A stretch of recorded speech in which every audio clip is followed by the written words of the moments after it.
My name is Pavlina Pike, and this is my second presentation for this conference. A lot of the things that I will mention have already been mentioned. I guess the point of my presentation would be, okay, now that we have all this great information and references, where do we start? And I believe a lot of what we do in the clinic is not just tweaking the parameters on the scanners, and as many other presenters also mentioned, we need to change culture. And this may actually be the hardest thing we do because there's so many times we have technologies that say, hey, I've been doing this for 30 years. This is what is right. This is what is wrong. We also have very strongly minded physicians that have their own vision of how things should be done, what kind of indications are proper or improper. We also have cases where nurse practitioners order exams, and we need to watch out for the appropriateness of these exams, not just and that is also one aspect of dose management, I should say. So a lot of what some of my first slides will be the same as my first presentation, but I think these are important things to consider when you start developing the CT program. Needless to say, CT scanners are very valuable imaging tools. They are taking over a lot of imaging departments. We can slice, dice data any way we want to. We have deep learning to improve images, to use less radiation. We are very flexible and we have so many tools. Sometimes it's overwhelming. Just thinking, how do you utilize all that you have? So recently I had a discussion with our engineering group on purchasing a photon counting CT, and they were concerned that we're spending all this money on a fantastic new tool that will not be used to its full potential. And I do not share their concern. I think our cardiologists are very interested in using the new features that the scanner offers, the new technology. But the truth is that us as an organization have a tremendous mixture of scanners. So just to give a little overview, only in the main hospital, we perform 120,000 CT exams a year. This is just one of our hospitals, and our hospital system currently has at least 11, 12 hospitals and about 20 imaging facilities total. And we keep growing. Our city keeps expanding, and I know for sure that we will be adding more scanners. So the challenge in this situation is there is a huge variation among facilities in terms of training, in terms of practices and policies, protocols, radiologist preferences, in terms of different kinds of equipment, not just vendors, but different models from different vendors. It is their established practices, whether good or bad, and people are very resistant to change. And I guess our first goal is to create or to establish that culture and propagate it throughout our system and through the new hospitals that will join our system later. So when I was invited 10 years ago, when I was hired 12 years ago at Huntsville Hospital, my task was to create a program that will ensure that our CT exams will be proper and that we will have a good standard of practice when it comes down to CT. So Our challenges come from the fact that this is just one dimension of the challenge. We have equipment that is anywhere from end of life to the latest and greatest. We have equipment that does not have iterative reconstruction, and we have equipment that utilizes deep learning image reconstruction. Try to standardize CT imaging using all these different features, software versions, is quite a task. And we try our best to have that machine use the lowest dose and still preserve image quality. As many speakers said today, lowering the dose is not our ultimate goal. Our ultimate goal is to have decent image quality at the lowest possible dose. Having a noisy image that does not provide the diagnostic information is useless and results in repeats, and therefore we're not doing anybody any service. So where do we start? We started out with recognizing that we need automated monitoring. Automated monitoring of the radiation dose. This way we could create benchmarks, and we could create dose reference levels that are specific to our institution, and we could also monitor and lower or raise them as necessary. So we went ahead and we bought a dose monitoring program, and we started very diligently looking at our data. So of course we have to be very careful. For example, if you lump all the head protocols in one bucket and you start comparing one hospital to another, you may find out that for example, the hospital for women and children has very low head doses. Well, yeah, we image little kids, so for them the protocols are different.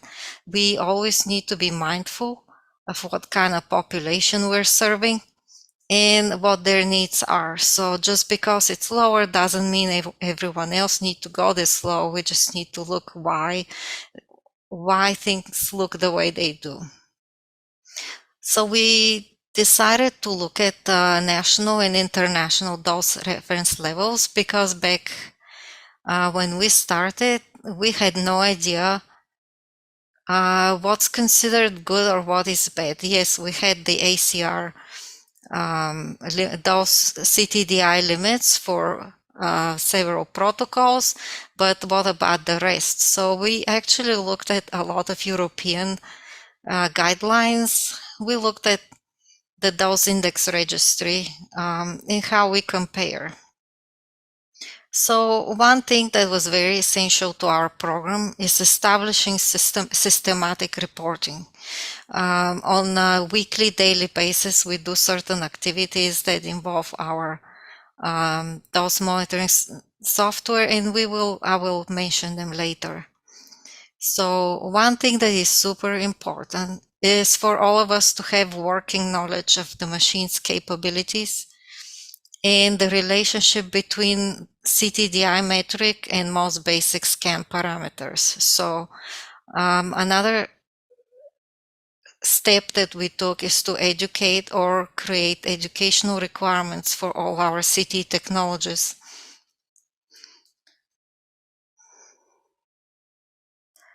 So here are some of the activities. We made sure that all protocols are locked on all scanners, and we created a policy according to which CT protocols can only be changed with the mutual agreement between the radiologist, medical physicist, and the lead technologist.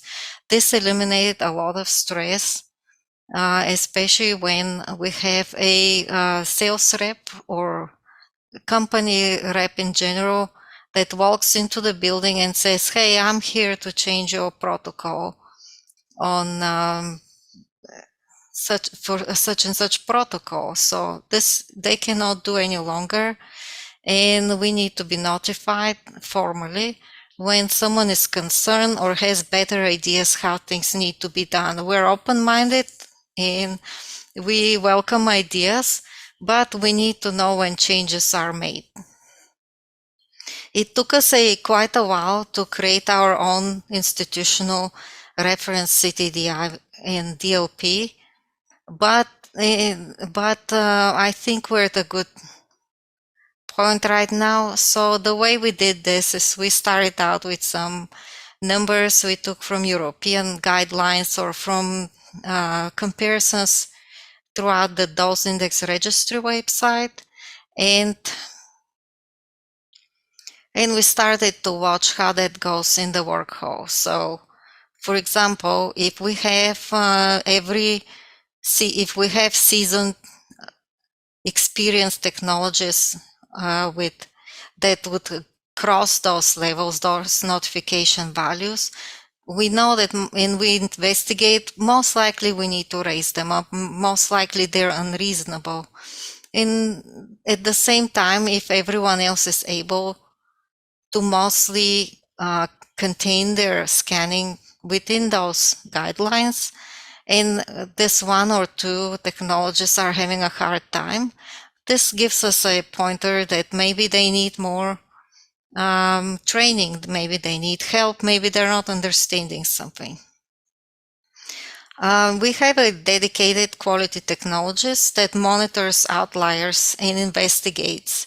And this dedicated quality technologist is actually our lead CT technologist. And he is very diligent in doing things periodically, on timely manner, and he's very good at investigating.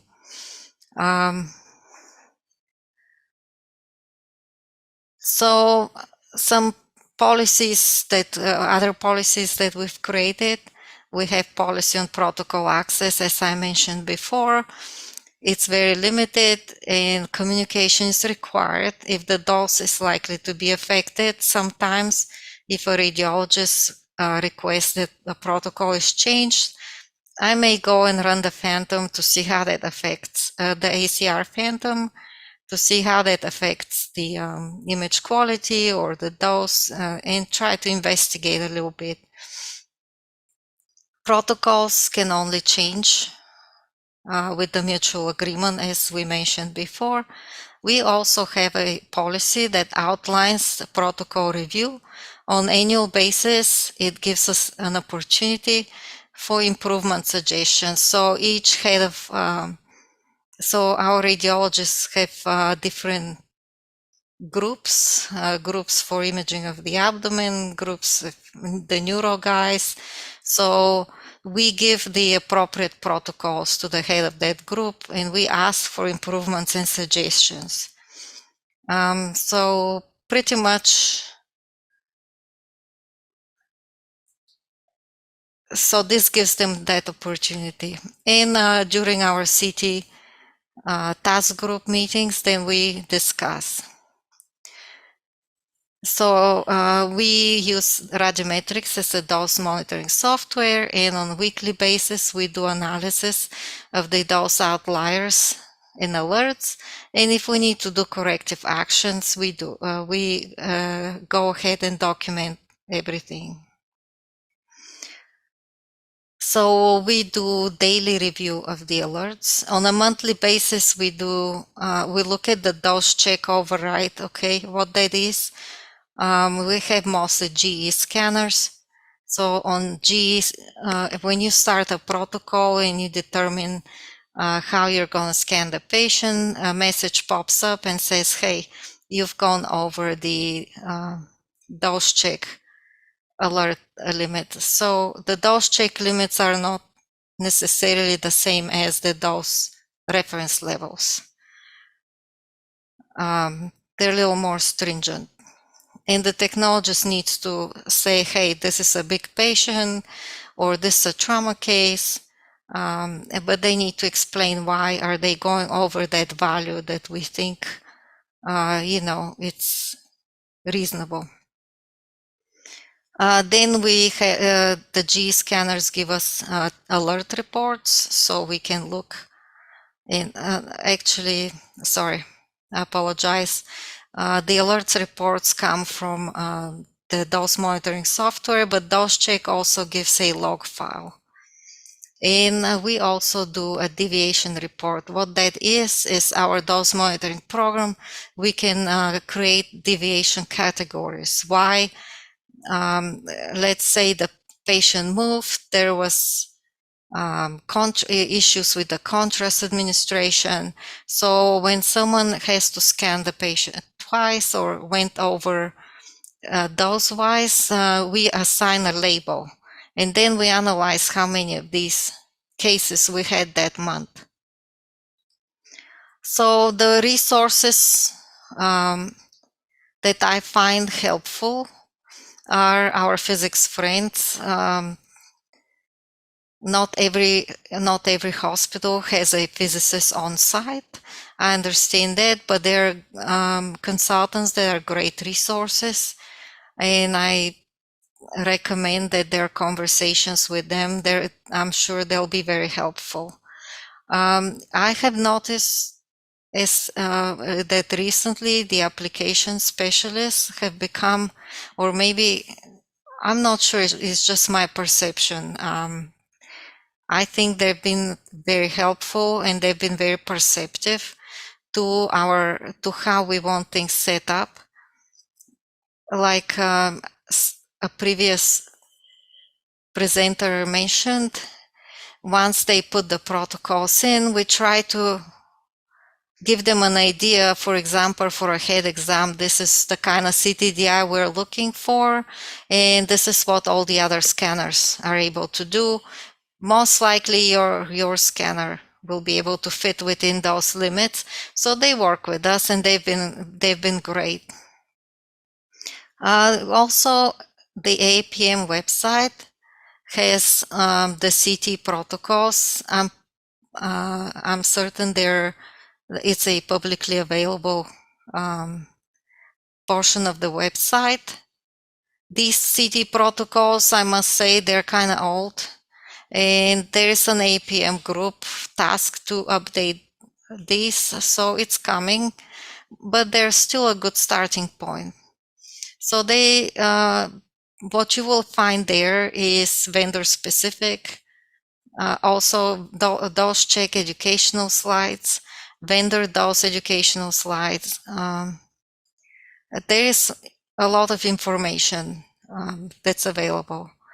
We can also resource to image wisely and image gently for ideas and pointers.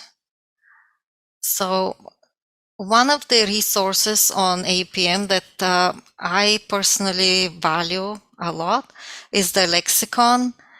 You can compare different parameters and see what they're called.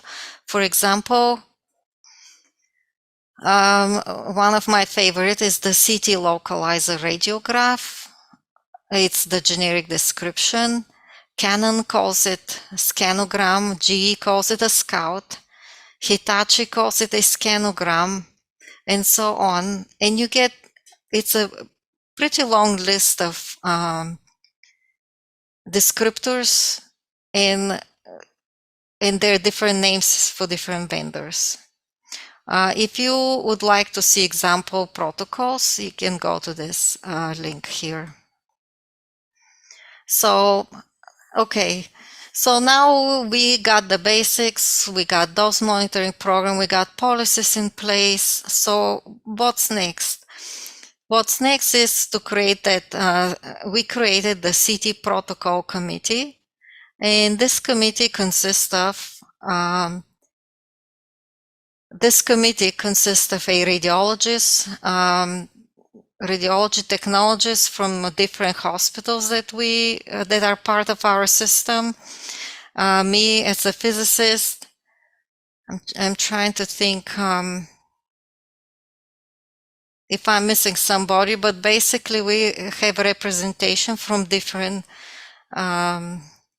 so they can bring different points of view. So we started out as monthly meetings because there was a lot of work to be done, and eventually transitioned to quarterly meetings. So what do we discuss? We discuss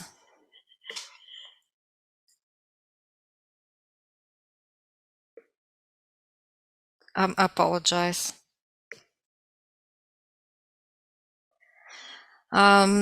There was some issues, technical issues. All right.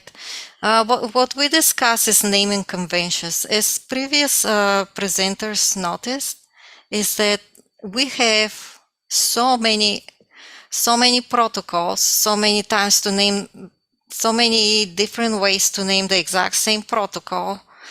And one way to really reduce our workload is to name things consistently.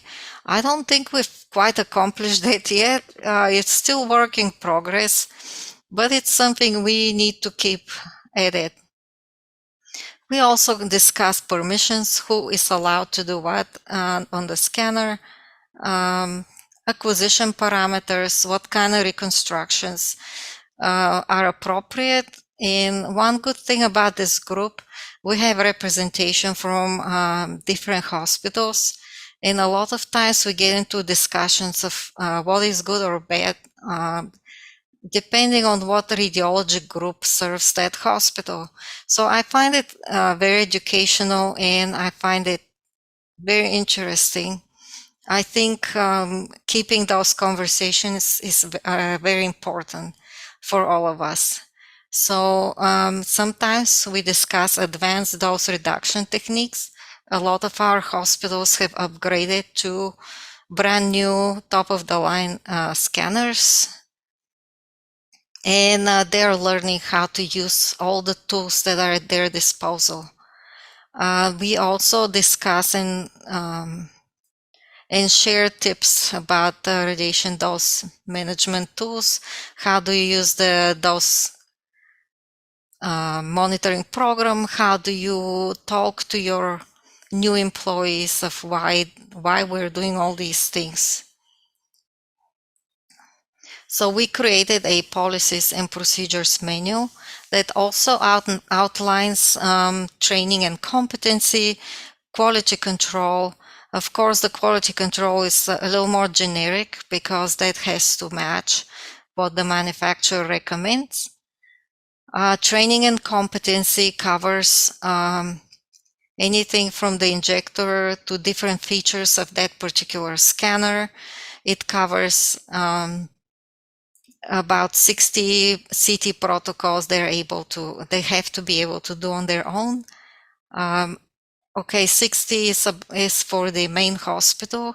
For the side hospitals that are not trauma centers and they're not as busy as us, I mean, we can tailor to what suits them.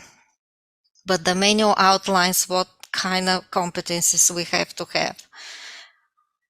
So we also do patient case reviews. For example, if I catch something that was not scanned appropriately, we put this patient on the board and we discuss why is that not a good way to do things. We also discuss benchmarking. We look at our reports from the American College of Radiology. We look at the comparisons from the dose monitoring program. And in the past, we've done project with Dr. Binman, partnership for dose. We've also participated in the clinical quality measure with Alara imaging. And, every once in a while we talk about what reference levels we found in the literature and how we compare with those. So what are the basics? So this has been mentioned quite a few times. CTDI vol is a metric that quantifies the radiation output from a CT examination. It is only reported for phantoms with either 16 or 32 centimeter diameters. And this is not the dose to the patient. It's just a dose to a plastic phantom. and does not account for different size, shape, or attenuation of the scanned object. So it is a good metric to compare protocols, but it is not a good measure to compare patient dose because it is not that. So this is just a little illustration showing how we measure the dose. We have a little chamber and we measure exposure to the chamber at the center and the periphery of the dose. So what we can use this also is to compare output across facilities, scanners, patient age groups, maybe. So then we calculate, for us to get a better measure, we could calculate the size-specific metric. Dose estimate is outlined in APM report 204. Our dose monitoring program can do that for us automatically. And we can use it to set dose reference levels and notification values. Okay, so a little example here. We have two patients, one big, one not so big. And their CTDI was reported by the scanner to be 20 milligray. Both scanners are using the 32 centimeter phantom to calculate that. So both patients have the same CTDI, but the patient dose will be higher for the smaller patient. So I was trying to explain to my techs, they use the dose, the reference level for the notification value, rather apologize. The notification value for the 32 centimeter phantom when the scanner was actually configured to calculate the dose for the 16 centimeter phantom. So the images were not good. And I think to this day, I'm having a hard time explaining why the notification value is inadequate, because we're actually using the one for the bigger phantom when we should be using the one for the pediatric. So ACR has two values for pediatric abdomen, one for 16 centimeter and one for 32. Anyways, I think the take point from this slide is to remember, if we are using a bigger phantom to measure, then the smaller patients will get higher dose. So this is one example where these two patients, the smaller patients is scanned with 10 milligray CTDI vol, the other one with 20 milligray. Once you account for the size-specific dose, they're actually getting the same dose. So here we need to mention, for the small patient, we've used 100 MAS. For the big, double that. So dose length product, as the name suggests, is just simply multiplying the CTDI vol times the scan length. And it reflects the total energy absorbed as a result of the acquisition. It can be used to estimate the effective dose. So the CTDI vol is displayed on all scanners. It looks something like that. If in this particular case, we have exceeded the notification value, so the CTDI vol is showing up with a yellow background. So after we decide to exceed the dose, the scanner says, hey, your dose is exceeding the notification value. What is the reason for that? So the tech needs to say, hey, the patient is too big, or they moved, I don't know. They have their reasons, and then we analyze all this information.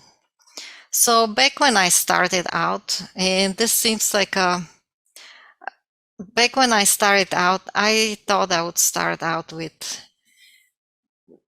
looking at what kind of tools I have in my toolbox. So all scanners have some sort of automatic exposure control, and it's called different things. It could be auto MA, smart MA, care dose, and so on. We also have organ dose modulation. We have auto KV, and a huge number of noise reduction algorithms nowadays.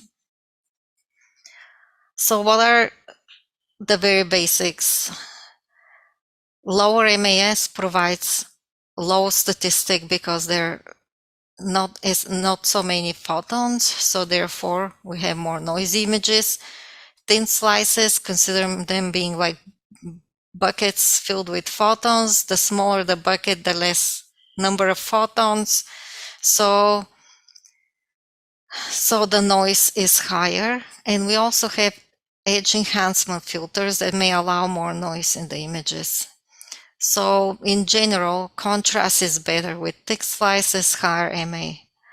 And because of the K edge of iodine, we can get better contrast at lower KVs. However, we got to consider some patients are just big and we need higher KV in order to get decent images. It is what it is. We work with what we have. So a lot of times I would put the ACR phantom and try to analyze the images. This is one example.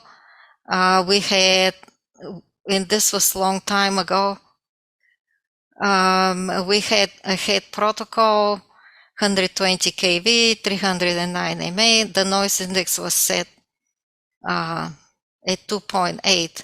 Why is the image so noisy then? Well, someone determined that the max MA should be about 300 or something like that. So therefore, we're asking for a smooth image, but we're saying, but you can't go past certain MAS. So we decided to increase the noise index and try thicker slices. So now we can see the low contrast inserts, and of course our contrast to noise ratio increased by a little bit. It's just one example of tweaking parameters to see and demonstrate to the radiologists how things change. I think because of the nature of their job, they're very visual people. Sometimes I give them several choices and they tell me what they're comfortable with. All right. What else? In general, we need short time of rotation for faster scans, and we get less motion artifacts. To maintain image quality, we could increase the MAS per slice or adjust the noise index or the standard deviation. So again, another basic parameter to look at is the pitch. If the pitch is less than 1, we overlap each the scan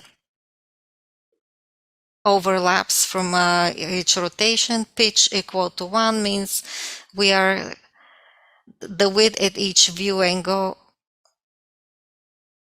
are not covered. They're just consequential, and pitch larger than 1 means it's just stretched. And we're interpolating the data in between those scans. Okay. Things to note about pitch. CTDI vol may not change in the expected manner if the scanner automatically adjusts other parameters when the pitch is changed. So for a long time, it was believed that, if you, and my technologists still talk about it, if you stretch the pitch, you get less dose. If you overlap, the dose is higher. But we have multiple tools working at the same time, so manufacturers compensate for that. Just because it's pitch less than 1 does not necessarily mean your dose will be higher, because there are other controls coming into play. So some tips: CTDI vol is inversely proportional to change in pitch in some scanners. CTDI vol can be constant when pitch is changed due to changes to other parameters, as we mentioned, and that happens in GE, Newsoft, Philips, and Siemens. So I think the key point here is to learn how our scanner works, and what kind of tools going to play as we change the pitch. Okay, I'm not going to read this whole slides. It's available somewhere in APM. We have different parameters, and it explains what that relationship to CTDI ball is. So one thing we started, one of the very first things was to create site-specific protocols. And then we transitioned to body mass index protocols. There are a lot of discussions which one is better. I think we are going to start leaning towards size specific instead. But back then, when we started working on these things, we decided to start with the easiest protocol probably to change those. It's the UTS protocol. The way we changed this is we created four protocols: small, medium, large, and extra large, depending on the body mass index. And we tweaked the parameters that we thought that might help. So let's look at a patient example. This is one of our patients. They were scanned with 120 kV, 600 maximum MA, 2.5 millimeter slices. The CTDI vol was 19.36 milligray. I mean, it's not a bad image, it's a nice image. We can see the stone here popping up, but we said, I mean, this is a high contrast object. We ought to be able to do better than this. So we decided to increase the slice thickness, and we vary the noise index with body mass index. This is actually the same patient, and look at their CTDI went down to 12.61, and actually I can see another stone over here. So we scanned with 3.75 millimeter slice, and when we recon to 2.5, this stone here actually popped up really nicely. So as a result, our dose or CTDI went down from 20 to about 13. So if you guys want immediate instant success, start with UTS, and I mean, it's an easy fix. So then we used our dose monitoring program to see if we're actually making a difference. So for body mass index less than 25, the mean CTDI 7.14. For patients with say large BMI, the mean dose is about 12. Okay, I have them right here. So it looks like we are able to tailor the dose to the patient size, or I should say BMI. So then another protocol I tackled was pediatric head protocol. It's fuzzy, it doesn't look good, and it was about 44 milligray. So here's what happened. The tube current was limited so much that it maxed out immediately, but yet we're asking for a very low noise index, but we're not letting it do its job. So what I did, I increased the noise index and also increased the max MA. So, and meanwhile, yes, I forgot. Meanwhile, I told the techs with the old protocols, dose to the eye lens is like 65 millisieverts. That's not a good thing. So then we decide to change things a little bit, see how it works. 5 millimeter slice thickness, 4 noise index, and we maxed the MA a little higher. And my old boss said, "And what did you do? You made the patient sicker." So anyway, a little funny. The CTDI went down, of course. The tube modulation was doing its thing. And the dose to the eyes was significantly lower. Then I did I threw the phantom beforehand, but here's how the contrast to noise ratio changed.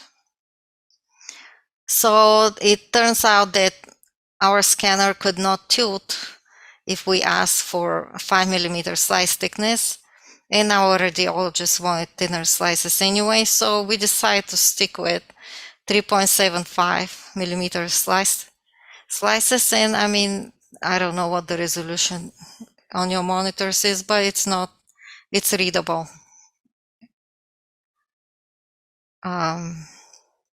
So this is our original image, and we have modified image that has better contrast and lower dose.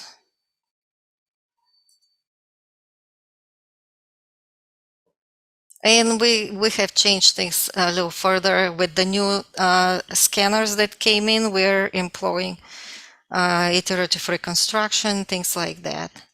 So I'm not sure how much time I have left. I lost track of time, but I will mention monitoring. So what we started doing is creating these categories for patients, why they were being overridden, and techs are being trained on using age-appropriate protocols. Okay. Age-appropriate protocols on the effects of inappropriate positioning on those. So these kind of alerts really give us an idea of what goes wrong in the clinic. And honestly, we have found out things we never knew were happening, So anyway, this is one example of making sure that different age groups are getting appropriate scans.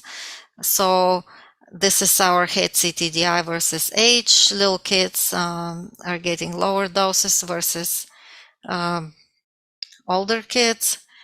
And over here we have outliers. Looks like this was an abdomen pelvis scan with a 16 centimeter phantom. So those are really not relevant to this graph. And this was an IAC protocol. So this is one a chart that shows outliers. They could be, so mostly large patients, patient motion. Adult size protocol was used on a pediatric patient, and you can see all these. So this is an example of software change. We monitor average doses, and each bar shows the doses per week for different time period. And over here, all of a sudden, this was our brand new Revolution scanner, and the doses were really nice and low. All of a sudden, they doubled, and this was due to a software upgrade. So in summary, I would like to mention this is a teamwork, and this is teamwork. It's multidisciplinary experience. We cannot exclude anybody who is involved with in the imaging department, because they have different valuable inputs on how things need to happen in the clinic. And this is it's ongoing process of identifying issues, following up, learning what's new, what's better, and monitoring. Thank you so much.